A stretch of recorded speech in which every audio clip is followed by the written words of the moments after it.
Please note, the opinions expressed in this podcast are those of the individual speakers and do not necessarily reflect the views of Tri-County Orthopedics.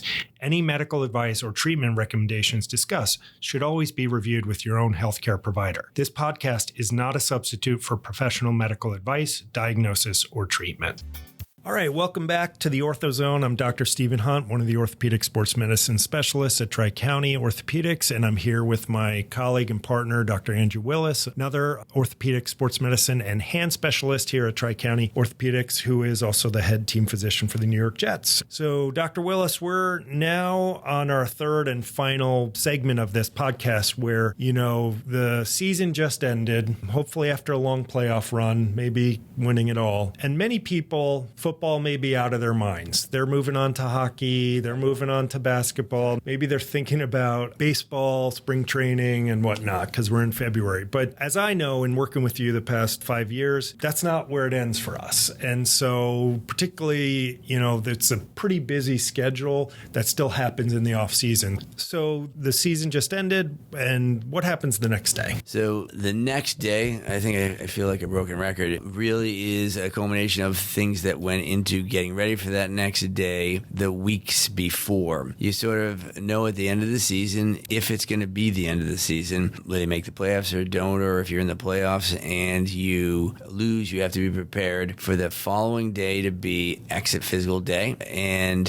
what happens during the exit physicals? Well, injury assessment, exit physical, and determining a management strategy and plan for each individual, whether they be healthy or not healthy. Some may need extended rehab observation oversight in a plan, which needs to be determined and then executed. Some may need to have procedures to get healthier or to fix things that they could manage or would be better off with improvement in something. Right. So some players, maybe we were managing injuries during the season. They weren't necessarily going to make it worse by playing through it, but they may be better served by having a procedure to help. To help in the future make it less problematic and probably more successful in terms of the performance. And their careers. I mean, we're also thinking about these players for their careers. And longevity. So those that are significant get taken care of in season at the time. Those that are a little more elective need to be managed almost immediately when the season ends. Why? So they can have as much time as humanly possible to get better, recover, and train and be ready for the next season. So time does matter. So it's a very, very busy first week, even if it's the first day, and that is a very standard plan, well organized, and players come in groups. They know where to go, who to see, what needs to be checked out. They're organized by healthy or not healthy, those that need more done, and then we start arranging for a necessary test if they haven't been already prearranged from our work before that day, and you start to gather information to help formulate that plan, and then you determine where, when, and who is going to execute that plan, and there's a lot of administrative work. And that's where it came in before in one of our earlier episodes where you talked about, the other specialists that take care of players in the NFL and other professional athletes, and that's where, you kind of alluded to it there, like part of the management plan is to make sure these players can have the appropriate consultations or second opinions should they want that, and we also lean heavily on these experts for, confirming our treatment plan, our recommendations, and reassuring, the players that they're on the right pathway, correct? Yes. Some may be in our own specialty in what we do, and some of what we do as outside our specialty in helping organize with someone that needs other things like ear, nose, and throat specialist, for example. Someone that needs treatment of internal organ or something like that needs to be addressed but isn't emergent, and so that's the time to organize all these things, consult with our specialists, GI specialists, ear, nose, and throat, dentist, ophthalmology. There's a whole slew of things that need to be taken care of, and so it's really done in that period right after, and then players will kind of disperse and go and train those that are on the team. Some may stay, some may train in certain locations with certain specialists in the performance world that they've always trained with in different areas, like, for example, in Phoenix or Scottsdale. California, it's Florida. January, February. You're going to go where it's warm, right? You're going to go south generally for a lot of guys. Injured players may stay and get better with our oversight at the complex. And those that have surgery here or away will need to have that arranged, and we need to organize and manage their treatment calendar. And then, so we do bring those players back who are under management or have injuries or have had a surgical procedure, and those are called our Recheck exams. When is that approximately? It's usually about 6 weeks after our exit physical for the injured players. Those that pass, if they're on the team, some may train and be local. Some may go back home. There are certain times they need to be at the facility, but they're not required to be there year-round. Injured players can rehab elsewhere. We like to manage our on-roster players with our trainers who are excellent. And so because people go different directions so quickly, that first week is a lot to get done and figured out before that happens. And then the chaos sort of calms down a little bit. But like you said, we're then managing these things and rechecking to see, do they hitting their milestones? Have they recovered from this injury? Are they ready for full activity, or do they need more? And then that sort of brings us into the next phase. So that pushes into sort of end of February at that 6-week mark. And that's end of February, March is when the combine happens. So as our players sort of, it gets a little quieter and they disperse and they're doing their maintenance and training and getting ready for the next season and doing performance training, we then turn our attention to the next group that wants to enter the NFL. And that's the draft, and that's the college athlete and the combine. And so teams constantly, as you know, need to replenish their youth and try to get and infuse their team with talent and young superstars that are coming out of college, and some that are going to be superstars, but they're diamonds in the rough. And so we're always looking for that and the player that can help your team. And so part of what we do is assist in that process. Combine originally began as a medical process to help make sure that these young kids who are being drafted are healthy and could maintain a safe athletic career.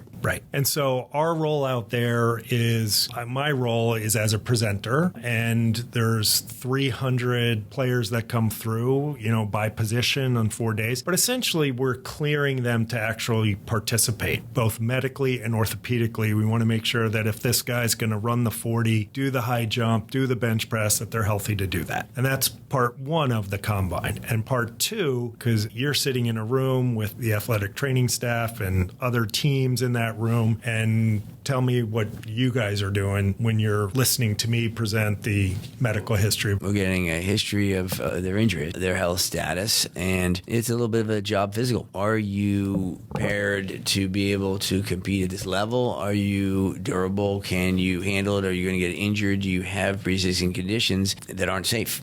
Or are they safe? Or if they are pre-existing, can we make them better? Are they going to inhibit your play in the future at a high level? Right. So we're kind of assessing orthopedic risk in the future, both maybe short-term and long-term. And, again, clearing these players just to participate, but from our side then synthesizing all that data to make sure there's not undue orthopedic risk for a, high-level draft pick. And all these players have been managed very differently, as you see. You have a cross-section of America, and there's different levels of care, medical access, injury management. And so some of these players do get things discovered or found that are in their best interest that weren't necessarily addressed or discovered, and that can allow them better medical care in general. So there are some side notes that this is the most complete medical kind of physical you're ever going to get from head to toe. It's like an executive physical, better than I'll ever get. Yes, definitely. And so it does help them both to make sure they have a safe future career, and also to make sure their past injuries or issues they may not have known about or not been managed the right way, or maybe it's not managed at all, get taken care of.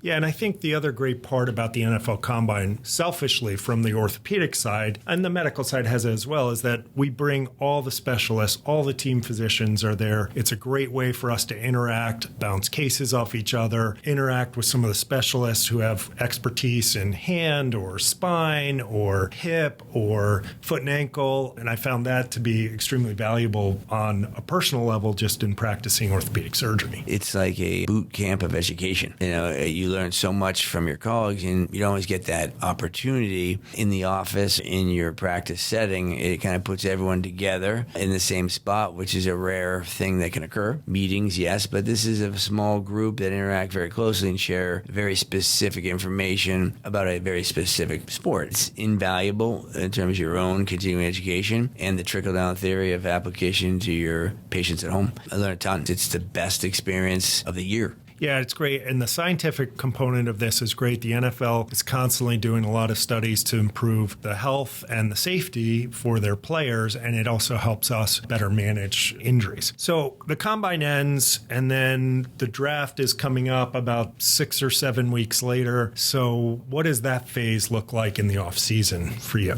Well, it's about putting together a concise medical history to refer to counsel and advise our administration, general manager, and the team that scouts and puts together drafts. So we try to help them in any way they need. And so a lot of information gathering, summary assessments, etc. It's a lot of work synthesizing all the data that we get from the combine. Meaning imaging studies, injury history, all that sort of stuff. All the above. And so that's pretty time consuming though, because there are, there is a lot of players. There's a lot of information. Extensive amount of information. Extensive. Does take some time, but again, you do learn a lot. It makes you better, but it does take a lot of time. We also see some of these players on visits. So each team, we have this, what's called a 30 visit. So you're allowed up to 30 visits to your facility, and at the combine, if you're interested or want to see someone else or reevaluate, they can come in and meet with the team and do workouts and things like that. And oftentimes there's further medical assessment when they do, these players. And so that's part of the process as well, leading up to the draft.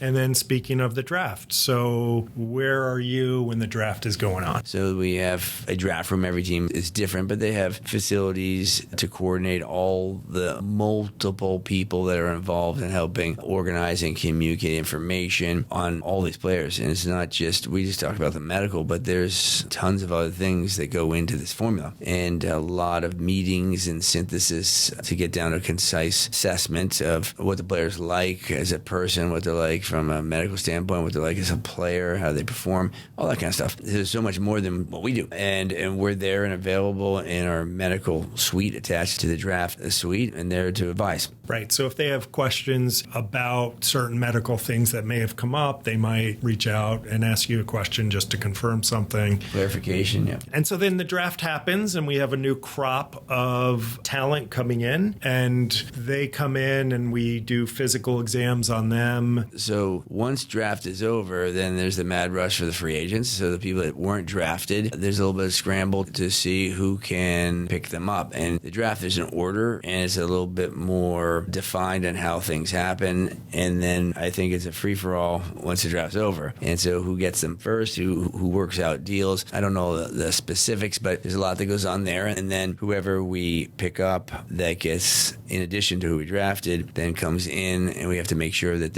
we have all correct information, and they do pass their physical. And some of them we may not have a lot of information on because they weren't at the combine. Right. That's what I was just going to say. So some of these players who end up making the roster as free agents right after the draft because they want to fill out a roster, we may not have any information on because they were not at the combine. So not every player drafted is necessarily at the combine. And when we have that physical day for the draft, we might need to get more information. We may make decisions on who is truly fit for play or not. And so that's a big after draft sort of next step. And then they come in and they begin to go through the mini camps and the off-season training program. So there's a lot more that happens during different phases of the off-season schedule. And so we're talking sort of May-ish when that's going on, and through June, and then they take a few weeks off, and then suddenly we're doing,